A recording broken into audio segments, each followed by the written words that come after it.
1934년 1월 15일 충남 아산에서 출생한 이어령은 서울대 국문학과를 졸업하고 한 시대를 풍미한 문학 비평가가 되었습니다.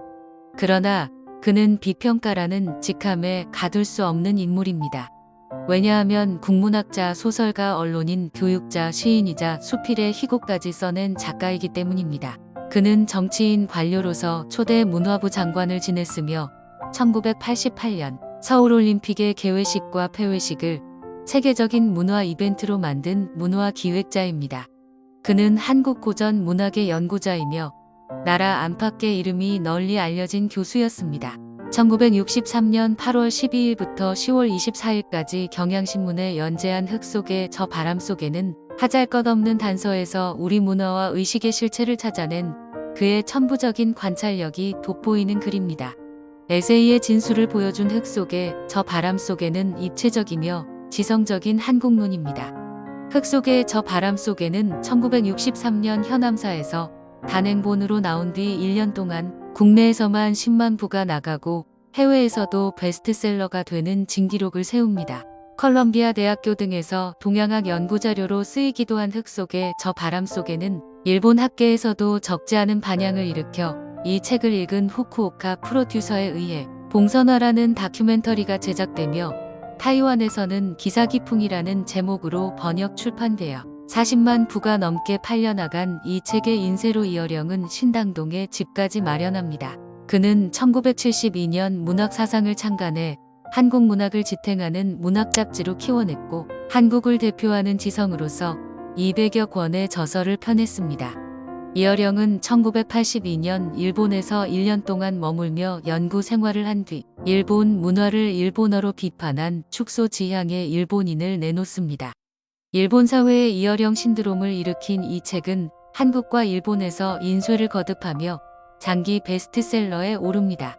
이어령은 이처럼 문학평론 외에도 소설, 희곡, 에세이, 문명, 비판 등 여러 장르를 넘나들며 다양한 텍스트를 생산합니다. 이어령은 1960년 서울대학교 물리대 국문과와 대학원을 졸업하고 1962년부터 1966년까지 모교의 물리대 강사를 거쳐 1967년부터 1989년까지 이화여대 국문과 교수로 강단에 섭니다. 그 사이에 그는 서울신문, 한국일보, 경향신문, 중앙일보, 조선일보 등의 논설위원으로 활동했으며 1979년 10월에 대한민국 문화예술상을 받았습니다. 그는 고령에도 서재에 7대의 컴퓨터를 두고 작품 활동을 계속하고 있으며 태블릿 컴퓨터 등의 모바일 기기 활용도 능숙한 것으로 알려져 있습니다. 2010년 출간된 책 지성에서 영성으로를 읽어보면 한국의 지성인 이어령은 종교가 없는 무신론자였으며 그는 70평생 하나님을 거부하고 기독교를 비난하며 기독교계와 이성과 영성 논쟁을 열렬하게 펼쳤던 사람입니다. 그런데 그런 그가 기독교인이 되었습니다. 이어령이 기독교인이 되겠다고 결심한 가장 큰 계기는 딸인 이민아 목사와 관련된 사건에서 비롯되었습니다. 그러나 그 이전 일본 교토에서 생활하는 동안 느꼈던 고독이 신에 대한 이해로 이어지고 하와이에서 살던 이민아 목사의 실명 위기 사건이 일어나면서 2007년 기독교를 믿기로 마음을 굳히고 드디어 세례를 받기 위해 목사 앞에 무릎을 꿇었습니다. 그분을 아는 모든 사람에게 참으로 의외의 사건이요. 아주 뜻밖의 충격적인 사건이었습니다. 어떻게 이런 일이 일어날 수 있었을까요? 어째서 그토록 자부심과 자신감으로 가득 차 있었던 그가 목사 앞에 무릎을 꿇을 수 있었을까요? 그는 암에 걸린 딸이 수술을 받고 재수술을 받을 때도 하나님을 찾지 않았습니다. 그런데 딸이 곧 시력을 잃게 된다는 말을 듣고 그는 드디어 하와이 작은 교회당에서 딸의 영혼의 아버지이신 하나님을 찾았습니다.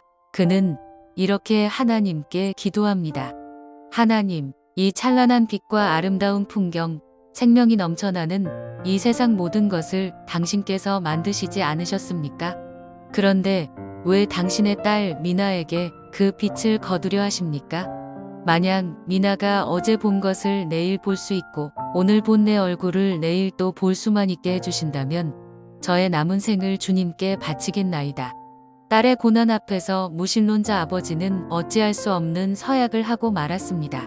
그리고 그해 4월 봄빛이 찬란한 어느 날 고난받는 딸을 위로하던 아버지는 이렇게 말합니다. 나 세례 받는다고 목사님께 말해.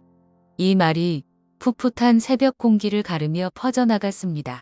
그의 시 어느 무신론자의 기도에서 이렇게 고백합니다. 당신을 부르기 전에는 아무 소리도 들리지 않았습니다. 하지만 이제 아닙니다. 어렴풋이 보이고 멀리에서 들려옵니다. 2007년 그의 회심과 세례는 큰 사건이었습니다. 이어령이 예수를 믿다니 덜어는 감동했고 덜어는 조롱했습니다. 언론은 그야말로 그의 회심을 지성에서 영성으로라는 제아로 대서특필을 했습니다. 그의 저서 지성에서 영성으로 해서 이렇게 밝히고 있습니다. 요즘 나는 70평생 한 번도 하지 않던 일을 하고 삽니다. 세례를 받은 것과 시집을 낸 것이 그렇습니다.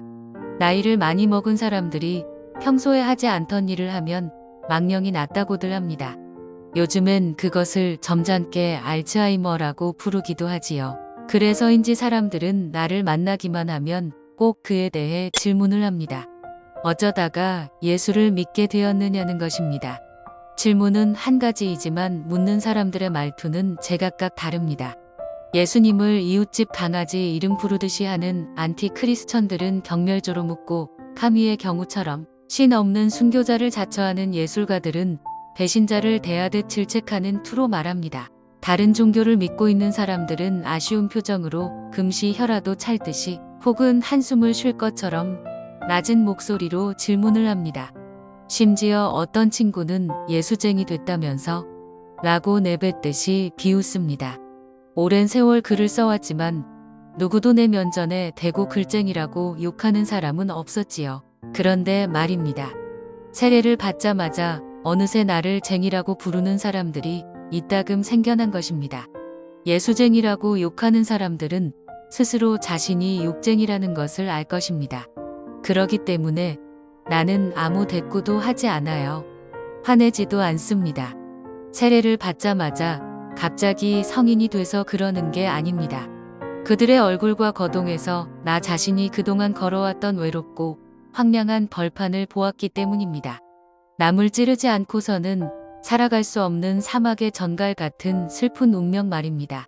그리고 또 성경에 이미 너희가 내 이름으로 인하여 모든 사람에게 미움을 받을 것이나 나중까지 견디는 자는 구원을 얻으리라 라는 말이 쓰여 있기 때문입니다. 그들의 가슴 속에도 거북한 무엇이 암종처럼 자라고 있기 때문에 그러는가 봅니다. 겉으로는 강한 싸움꾼인 척하지만 옆에서 누군가 한마디 훈수를 하고 조금만 역성을 들어주면 금시 어린애처럼 울음을 터뜨리는 약한 무신론자들인 겁니다. 하나님은 절대자이며 초월자이십니다. 그분은 모든 것을 알고 계시고 못할 일이 없는 분입니다. 그분은 홍해를 가르시고 여리고 성도 무너뜨렸습니다.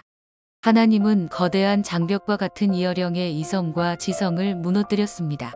그리고 그 일을 지금도 하십니다.